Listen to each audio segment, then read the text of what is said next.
Number 1, 06.7 Energy FM. Same pero iba. Same, ako yung DJ pero ibang oras na ngayon kasi it's 2:31 na. Oy, 2:31 na. Bilis naman ng oras. Grabe naman. Dami na naganap. Dami rin naganap sa kwento ni Kat kanina. Sa mga hindi nakapakinig, ang kwento po ni Kat is nakikitira siya sa bahay ng kuya niya. Tapos yung kuya niya may asawa.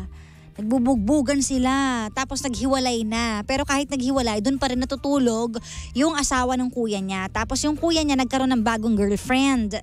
Diba? So kahit may bagong girlfriend, na okay din naman sa bagong girlfriend yung setup na doon nakatira yung ex-wife, kay Kat hindi ubra kasi nakikita niya na may nangyayari pa rin sa kuya niya at doon sa ex. Diba? Parang ano to? Anong sitwasyon to? Ang dumi-dumi nyo. Parang ganon. Ganon yung nafe-feel niya. May mga pamangkin siya so hindi niya alam kung ano yung gagawin niya kasi naiipit siya. Pero wala naman siyang magawa kasi nga nakikitira lang siya. Yun yung ending doon. Nakikitira ka lang kaya ang hirap, di ba? Kung meron kayong same na story ni Kath at naiipit kayo sa isang sitwasyon na hindi nyo masabi yung totoo, di ba? Kahit alam nyo naman yung katotohanan, kayo yung star witness, ganyan, hindi nyo masabi kasi parang naninimbang kayo sa sitwasyon, itawag nyo na po yan 8721-2429 or 7001-7949 o kaya naman, ito ang pinakamadaling paraan para makatawag, makapag-comment sa kwento ni Kath or makapag-share ng same scenario, same story sa Messenger. Ang daling tumawag sa Messenger, kiklik nyo lang yung call doon. Ano na? Click nyo yung call sa Messenger. Hanapin nyo po yung Messenger ng Energy FM 106.7.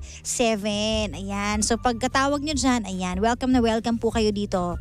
Okay, tawag na. Dali. Libre to. Ito para to talaga sa mga OFW natin na nasa iba't ibang lugar. Sana magkaroon tayo ng caller na OFW. No? Tingnan natin, sino kaya ang magiging first ever caller natin na OFW. I'm so glad kapag may nang tawag dyan, di ba? So ayun na nga, live tayo on Facebook kaya keep on sharing, keep on liking me. Charot.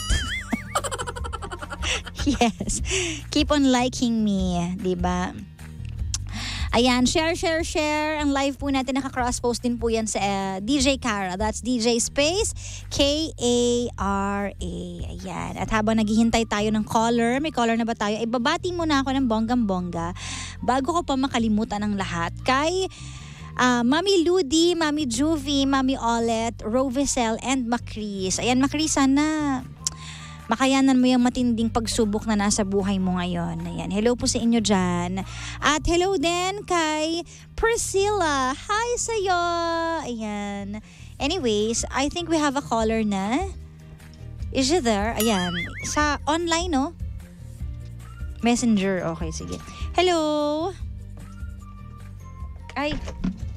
Hello? Hello po. Ayun. Hello po. Hi, good evening tuloy. Yan na naman ako sa good evening. Good afternoon. Anong pangalan mo? Hello po, Faye po. Faye Cruz. Faye Cruz. Ang ganda naman ng boses mo. Thank you so much po. Yeah. Faye, ilan taon ka na? 23 po. 23.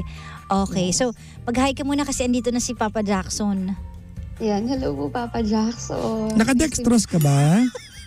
Hindi po. Alam mo, Pause binabash po. mo yung mga caller dito. Hello po, Papa Jack. Son. Son pala, Papa Jackson. Hindi ka nakadextrose? Hindi po. Ah, Hindi ka na. hinang-hina ka eh. Oo nga. Bakit nag-jogging ka ba? Hindi po. Namaos lang po. Nag-concert po kasi ako. Ba't ka nag-concert? Saan ka nag-concert? Sa CR o sa inuman? Sa inuman. Yan. Okay. But anyways, Faye, narinig mo naman siguro yung story ni Kat, no? Yes po, grabe. Oo. Ikaw ba nakarelate ka or meron ka bang kwentong ganyan din? Ay nako po, DJ Kara, sobra po. Sobra ako nakarelate kasi malapit-lapit lang talaga dito sa family po namin yung same na sitwasyon ni... Naku, sino naman sa family nyo? Ay nako po, yung pinsan ko po, first cousin ko po. Anong meron sa kanya? Ayun nga po, DJ Kara. So, yung pinsan ko po is, yun nga po, may ano po siya, may ex-girlfriend siya. Same din po sa caller natin kanina. So, ang nangyari po naman po dito, yung pinsan ko is nasa andito lang po sila sa same village namin. So, madalas po akong tumatambay doon. Siyempre, inaalagaan ko po yung mga pamangkin ko. Tapos yun po, nakikita ko po na ganun yung sitwasyon nila. And parang nawiwirdahan po ako sa setup nila. Kasi para siyang open relationship. Tapos para siyang polygamous eh. Yung mga nakikita ko lang sa mga YouTube, sa mga documentary. So parang ganun talaga siya. So, ibig sabihin yung pinsan mo may jowa. Teka lang, lalaki ba yung pinsan mo, babae? Lalaki po, same lang din. So, Kaya nga po nagulat ako. Opo. Yung pinsan mong lalaki, may girlfriend siya. Opo, na-recent Tapos- girlfriend po. Actually, pakasal na rin po sila. Fiancé Magpapakasal niya sila. na. Fiancé. Yes po. Tapos meron din siyang ex na kinikita pa niya, tama ba? Opo, actually nasa bahay po nila. Nakatira sa bahay. Alam Nakatira din po sa nung bahay. bago. Oh, sorry? Alam ba nung bagong girlfriend na nakatira sa bahay yung ex? Yes po. Yes po. Yes po. Oh! So ibig sabihin tanggap nila yung setup. Oh. Yes po. Ang matindi naman po dito, mas parang mas mabigat kasi one time po, galing po ako ng trabaho. Mm-mm. Nakita ko po yung pinsan kong lalaki na nandun sa motel na palabas ko kasi yung way ko pa uwi na Opo, nakita ko po sila nung ex-girlfriend niya. Nakasama Bakit mo niya sila sa bahay. nakita? Nasa labas ka ba ng motel? Hindi po. Napadaan. Saan ka naman pa napadaan? Yes po. Napadaan lang po ako. Kasi galing po ako work. So, Okay. madadaanan mo yun from Saan bang from motel? Saang lugar yan? Siguro sa QC, Pasay, Santa Mesa.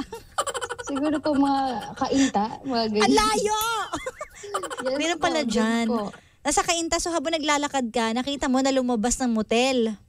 Actually po, nakasakay po ako nun eh. Siyempre, yung pag-traffic po, di ba po? So parang pa-stop siya. So parang naanag ko po na Lumabas. pasakay po sila ng, pasakay lumabas, sumakay ng Grab. So parang ako, kailangan ko ng documentary. So parang, Well, nakita mo sumakay ng Grab?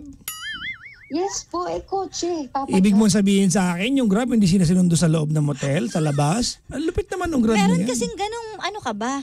Iba't iba yung klase ng motel. Pwede mo i-park sa loob, pwede rin mag-walk-in. At paano mo alam, Kara? Malapit kami sa Santa Lumabas sila, tapos doon na ata nakita yung sasakyan ng Grab.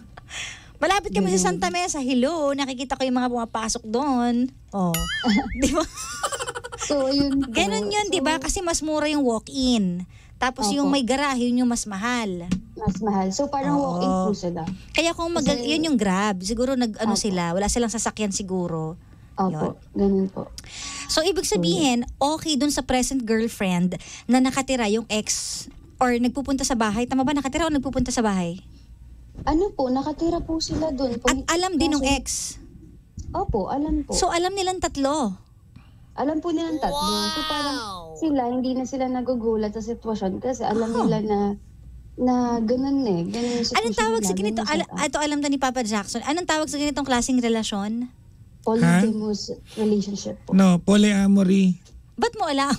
Alam mo din. Bakit poly? Bakit to poly? Polyamory nga.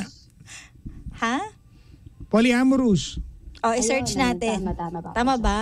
Tama ako, syempre, inaral ko yan eh. Wow, ba't mo inaral? Ayun, tama. So, ibig sabihin, ikaw lang yung naiilang kasi nga parang ayaw mo ng ganun setup for your cousin or for yourself. Syempre, pag hindi tayo approve sa mga bagay-bagay, parang tayo talaga yung affected eh. So, ibig sabihin, wala kang kinalaman sa kwento na to. Faye. May kinalaman siya, nag-share siya kasi nga Sa bagay, nakarelate nakarelate. si Faye. Opo. Kasi po yung pinsan ko is parang umaasa rin po sa family ko. So parang binibigay siya na allowance. Ganun. Magkano ang monthly niyang pinsan mo? Social. So ganun po. Parang tumutulong na rin po kami sa kanya para sa mga anak niya po. May mga... Teka lang, yung mga anak niya ay anak niya doon sa ex? Opo, sa ex po. Oh, okay.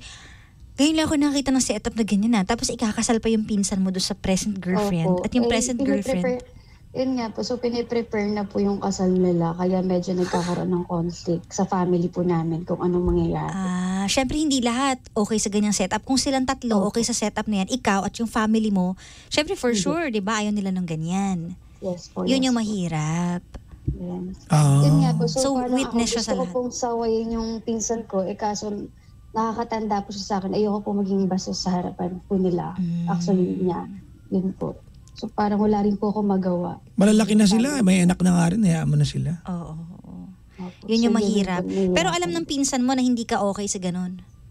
Opo. Opo, Kumbaga nakikita na-express niya mo naman po yung ako. feelings mo.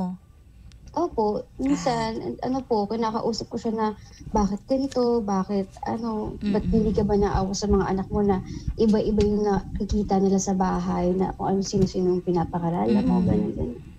Mga ganun po. Yun. Na Kaso, may tita ka, may mommy ka, opo. ano? Mami ka? Na may tita, may mommy, ganun. Kasi tita po yung isa, tas mommy naman yung tawag. Okay.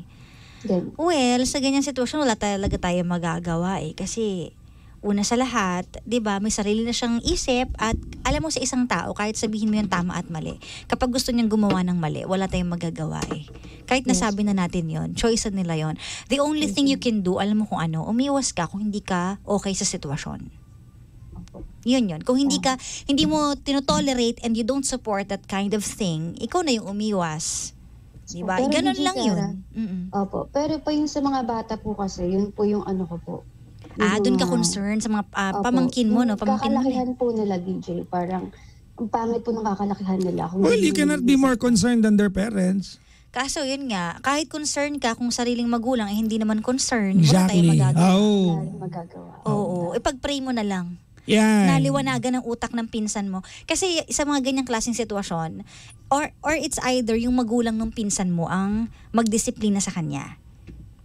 Pero alam mo, matandaan na kasi yan eh. Yun nga, ilang taon na ba? 20 plus na eh. Tsaka yung mga anak mo. Alam mo, sometimes we need to fall for us to to realize a lot of things eh. Baka hindi pa nagfo-fall yung pinsan mo. Fall, hindi pa siya nadadapa, hindi pa natatalisod, wala pa siyang, kumbaga wala pang repercussion, wala pang consequences yung kanyang action. Pag nagkaroon kasi ng consequences sa mga action, we learn. Tama, di ba? At yun yung nakakalungkot na part. Nahihintayin pa natin may madisgrasya, may consequence sa mangyari, Diba? bago natin itama sana ang lahat sa umpisa pa lang. Yan ang parabola ng mainit na kaldero. Yun. Di Yun yung ba? mahirap. Pag one time, inawa kami ng kaldero na pasok ka, the next time, magpapat holder ka na. Oo. Pero kung masunurin ka, pag sinabi sa'yo, huwag mo hawakan kasi mainit, hindi mo gagawin. Pero hindi lahat ng tao masunurin. Yes, exactly. May mga Yun tao yun. matigas ulo. Yes. Di ba? Pero may katanungan dito, Faye. Ano? Yes po. Nakita mo ba yung pinsan mo o inaabangan mo talaga? Uy, saan inaabangan? Nakita ko po, Papa Jack. Wala po ako. O inabangan mo? Nakita ko po. Kasi wala naman po kaabangan dun eh. Tsaka wala akong kasama. Chariring! Totoo Alam mo, yun. but well, alam mo, Faye, kung ang concern mo naman, kasi sa pinsan mo, wala na tayong magagawa dyan eh. It is what it is. Oo eh. 'Di ba? Or else yung magulang, yung tita mo na nanay niya o tatay niya ang magdisiplina sa kanya ng tama at mali kasi mas may karapatan sila bilang magulang. Siguro ang magagawa mo na lang kung concern ka sa mga bata, habang andyan ka bilang tita, turuan mo na lang sila ng magandang values kasi yun yung ambag mo sa pagkatao nila. Tama. Exactly. Oo. Kasi Oo. alam mo, ang bata natututo rin naman yan eh. Hindi porket ang isang bata ay lumaki sa isang environment na sobrang gulo. May mga bata rin naman na, alam mo yun, natututunan, may mga, di ba, hindi naman laging porket nasa environment ka magulo. Ito na yung magiging magulo tong batang to. May mga matitino pa rin namang bata na Tama. nagaling sa isang broken family o kaya nagaling sa magulong mundo ng pamilya na, di ba? So at some point, we are balanced product of nurture and nature. Yeah, so kung yun yung maiaambag mo sa pagkatao nila, doon ka na lang mag-focus, gawin mo na lang yon. 'Di ba? Para sa kanila. Baka mamaya ma-appreciate ng pinsan mo yan, buti patong si Faye, 'di ba? Tita lang Oo. pero ganito. Pero grabe ang concern. Ako bilang na Yes, parang diba? mommy na rin. Oh. Yan, parang mami ka. Ilan taon ka na ba, Faye? 23 po. 23 talaga. May jowa ka ba? Yes po, may jowa po. Masaya naman jowa mo sa'yo? Bakit ganun yung Opo, so, Wala lang, kino-confirm lang. Sige nga, mag-I love you ka nga sa kanya ngayon. yeah. Hello, Ivan. Oh. Eh, anong tawagan nyo? Wala kayong tawagan, Ivan lang. Mahal po. Kaya pala. Mag-iiwalay kayo niyan. Wow, Ay, grabe ka na. Papa Jack, wag. Tapos magbabalikan kayo, babaguhin niyo yung tawagan niyo. Wow. Oo. Ano yun? Basta, bakit? Gano'ng katagal na kayo? Ano po, actually 10 months pa lang. Oh, mag-ingat Mag-1 kayo. year. Yan, oo. Sobra ka naman Alam mo na. Nako talaga. Faye, nako talaga. Asan jowa mo ngayon? Nasa work po. Anong work niya? BPO po. Sure ka? Yes po. Grabe. Hindi, chinatsaring ko lang. Ito naman si Faye. Oh. Asa ka ba ngayon, Faye? Nandito po ako ngayon sa work po, dito po sa may Shaw Boulevard. Malapit ka lang. Lapit mo lang sa amin. Yes po, wala. Oo, punta ka dito. Di ba? Hindi tayo papadyak, Tinan mo. Tinan mo, yan niyayaya mo akong gumimik, may jowa ka. Okay ka. I'm sorry. Ayan. Ako, papayagan ako ni Gandang Kara. Wala problema dyan. Tapos, hindi ka nagpapaalam sa boyfriend mo niya. Sige, kasi tayo magkikita. Magsabi ka na. Wow! Ayan wala, hindi na rin nakapagsalita si Faye.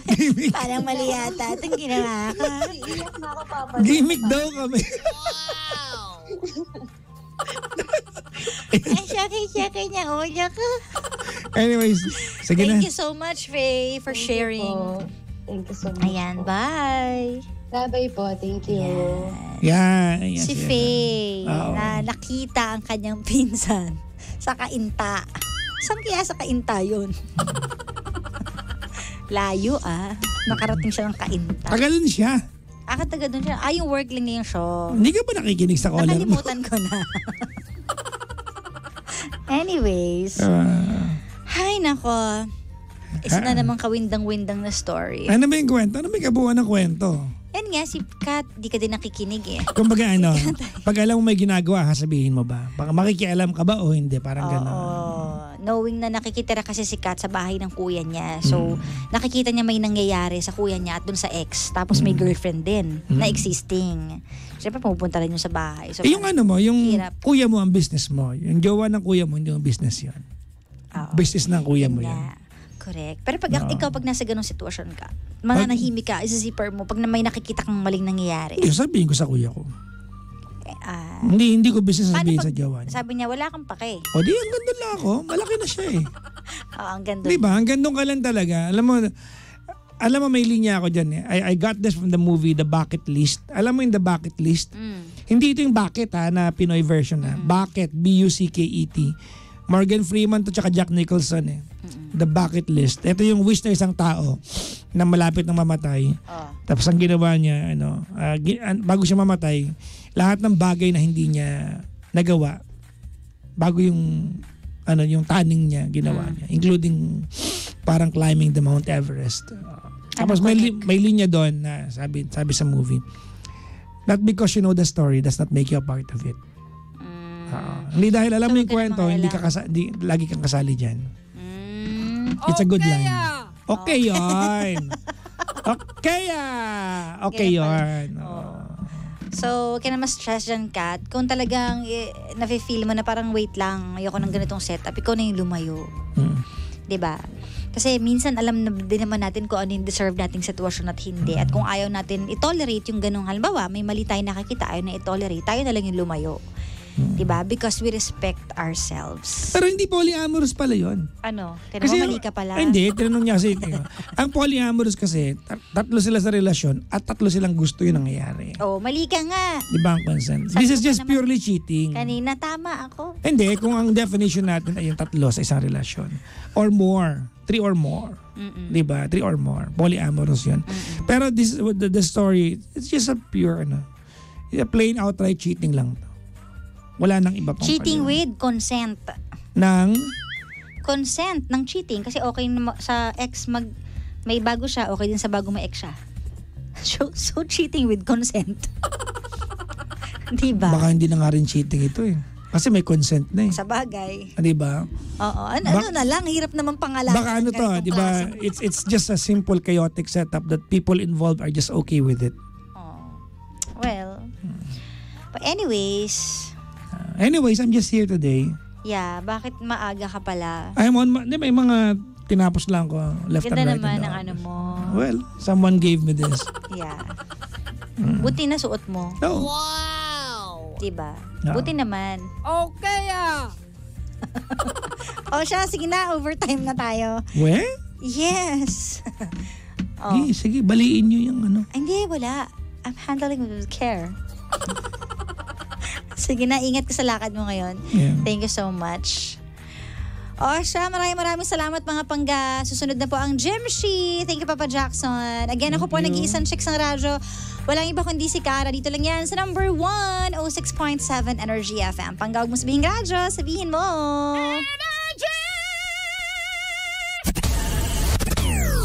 Here is Panga.